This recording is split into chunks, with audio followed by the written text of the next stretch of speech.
오늘날에도 우리의 영적 상태가, 교회의 영적 상태가 예수님 시대의 종교 지도자들과 같이 하나님의 다림줄이 가려져 있는 매우 비슷한 상황에 살고 있습니다. 대부분의 종교 지도자들이나 성도들도 예수님 시대의 바리새인들과 똑같이 이사야 시대의 백성들을 보면서도, 예레미야 시대의 백성들을 성경을 통해 보면서도, 바리새인들의 그 상태를 보면서도 우리 신앙의 가장 기초인 하나님을 사랑하는 것, 하나님을 아는 것, 하나님을 믿는 것, 이것이 무엇을 의미하는지조차 알지 못하고 지식적으로만 이해하고 교회를 다닌다고 하는 것입니다.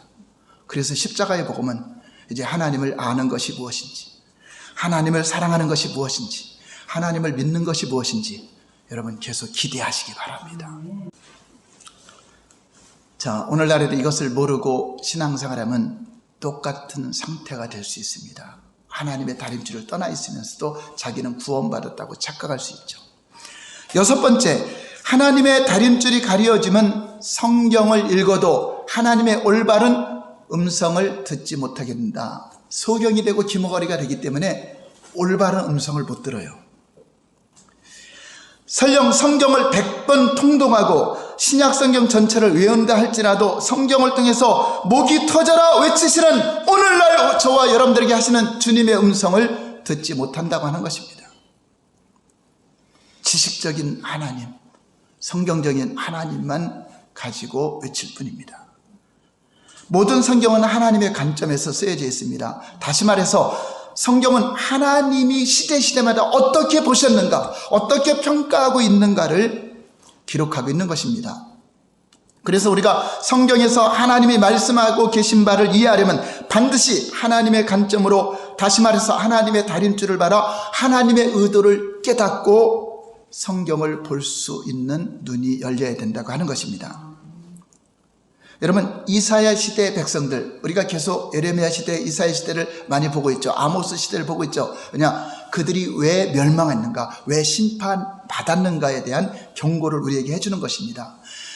바리새인들은 과거 구약 시대에 그 자기 선조들이 신앙을 보면서 왜 그들은 이렇게 신앙생활을 잘못했을까 하면서 자기들도 잘못하고 있어요.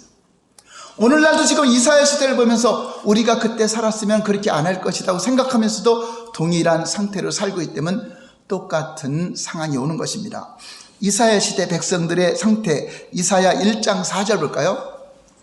시작. 슬프다 범죄한 나라여, 허물진 백성이여, 행하기 정죄여, 행위가 후퇴한 자식이더라. 그들이 여호와를 버리며 이스라엘의 거룩한 일을 만홀히 여겨 멀리하고 물러갔도다. 자, 그들의 상태는 사람들의, 백성들의 입장에서는 하나님 떠난 적이 없어요. 자기들은 안식일을 지켰고 성전에 무수한 예물을 드렸고 이사야 시대에 보면 모든 절기 다 지켰다고 하잖아요. 그럼에도 주님의 평가는 너희가 다 나를 떠났다, 행하게 정죄하다. 자, 이렇게 말하고 있습니다. 자, 바리새인들은 이사야 1장 4절 말씀을 읽으면서 조상들의 영적 상태가 올바랐다고 생각할까요? 잘못됐다고 생각할까요? 잘못됐다고 생각하겠죠. 성경이 가르쳐 주니까. 바리새인들은 이사야서를 읽으면서 우리 조상들은 영적으로 매우 심각하게 하나님을 떠나 있었구나, 그 결과 하나님의 심판이 그들에게 닥친 것은 당연한 결과라고 생각했을 것입니다. 왜냐하면 성경이 그렇게 말씀하고 있고 그들은 성경을 하나님 말씀으로 믿었기 때문입니다. 그러면서 그들은 자기 조상들과는 근본적으로 다르다, 우리는 하나님을 잘 믿고 있다고 이렇게 착각하고 있을 것입니다. 그런데 하나님의 관점으로 볼 때 그들은, 바리새인들은 정확하게 이사야 시대와 똑같은 영적 상태를 보여주고 있습니다. 그래서 예수님은 여러 차례 이사야가 너희에 대해서 잘 예언하였다, 이사야가 잘 예언하였다, 입술은 하나님을 닮은 것 같으나 마음은 멀도다. 이사야가 예언한 거 뭐죠? 왜 이사야가 너에게 잘 예언했다는 그 말을 한 거죠? 너희도 똑같이 이사야 시대의 상태나 똑같은 상태라고 가르쳐 주는데도 깨닫지 못하는 것입니다. 만약 바리새인들이 하나님께서 이사야 1장에서 그 당시 이스라엘 백성들에게 하신 말씀의 진정한 의미를 깨닫고 하나님의 다림줄로 자신들을 점검해 보았다면 자기들의 모습이 정확하게 이사야 시대와 똑같이 그런 하나님을 떠난 상태구나 알았더라면 어떻게 할까요? 애통함으로 하나님 앞에 회개하고 주님 우리가 하나님을 떠났습니다. 돌이킬 수 있도록 도와주시고 하나님 다시 하나님께로 회개하고 돌아옵니다 하고 이렇게 했을 것입니다. 그런데 그들은 영적으로 눈이 가려져서 하나님께서 말씀하신 예수님께서 말씀하신 바를 깨닫지 못하고 자기들이 신앙생활 잘하고 있다고 착각하고 있던 것입니다. 그 결과 그들은 이사야서 예레미야서를 수백 번 읽고 그 구절을 가지고 수백 번 설교했음에도 불구하고 그 구절을 통해 그대로 말씀하시는 하나님의 음성은 전혀 듣지 못하고 있는 것입니다. 얼마나 두려운 일입니까? 오늘날도 마찬가지죠. 우리 지금 이사야 시대를 보고 있고 예레미야 시대, 아모스 시대, 바리새인 시대를 보면서도 우리 자신을 점검하지 않는다면 나의 신앙은 하나님의 다림줄에 합당한 신앙인가? 나의 신앙은 십자가의 복음의 기준에 맞는 믿음을 가졌는가? 이것을 점검하라고 오늘 우리가 살펴보고 있는 것입니다. 마지막으로 7번째, 다 같이 읽어볼까요? 시작. 영적으로 보지 못하는 것이 하나님 앞에서 정당화되지 못한다. 이 정당화되지 못하는 것은 하나님 제가 몰라서 그랬습니다. 제가 잘 몰라서 그랬습니다. 저는 하나님을 믿는다고 열심으로 이렇게 신앙생활하고 내가 열심으로 주님 앞에 희생하고 헌신하지 않았습니까? 그 정당화돼야 안 돼요. 하나님은 알라고 성경을 줬고 영적 분별력을 깨달으라고 성령의 조명을 받으라고 겸손하게 하나님의 인도를 받으라고 했음에도 불구하고 몰라서 그랬다. 여러분 여기 독약이 있습니다. 근데 누가 안 가르쳐줘서 그냥 먹었어요. 설마 여기다가 독약은 안 탔겠지 하고 먹었어요. 그런데 누가 몰라서 독약을 넣었어요. 결과가 어떻게 될까요? 첫 번째, 몰라서 먹었으니까 안 죽는다. 두 번째, 몰라서 먹어도 죽는다. 네, 알고 안 먹어야죠. 정당화될 수가 없다는 것입니다. 몰라서 그랬는데 이게 안 통한다는 것입니다. 그래서 지금 설교를 통해 알라고 하는 거잖아요.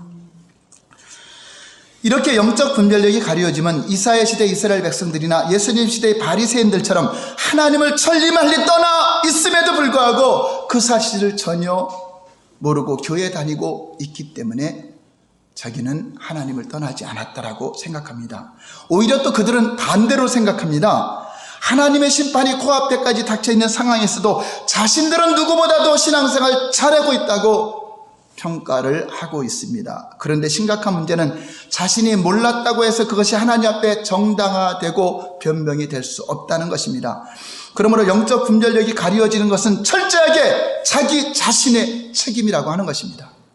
이번 십자가의 복음을 통하여 여러분 영적 눈이 열려지고 영적 귀가 열려져서 나는 참으로 하나님의 다림줄의 기준에 합당한 믿음을 갖고 있는가, 합당한 신앙생활을 하고 있는가 점검해보는 기회가 되시길 바랍니다. 그러므로 우리는 성경을 문자적으로 간접적으로만 하나님을 아는 것이 아니라 실제하시는 하나님, 실제하신 성령님과 관계 속에서 그분을 전존재로 사랑하고 그분의 음성을 듣고 그분의 길을 따라가는 삶, 그 실제 관계가 되지 않으면 우리는 하나님과 전혀 상관없는 길을 가면서도 주님과 동행하고 있다고 착각할 수 있다는 것입니다.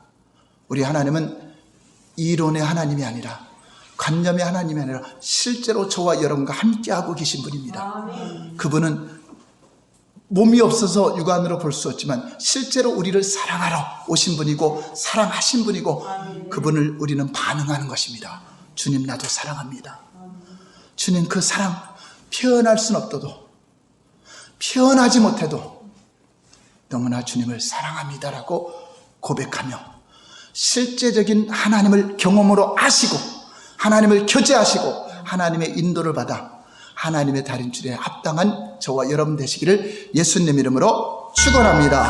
아멘.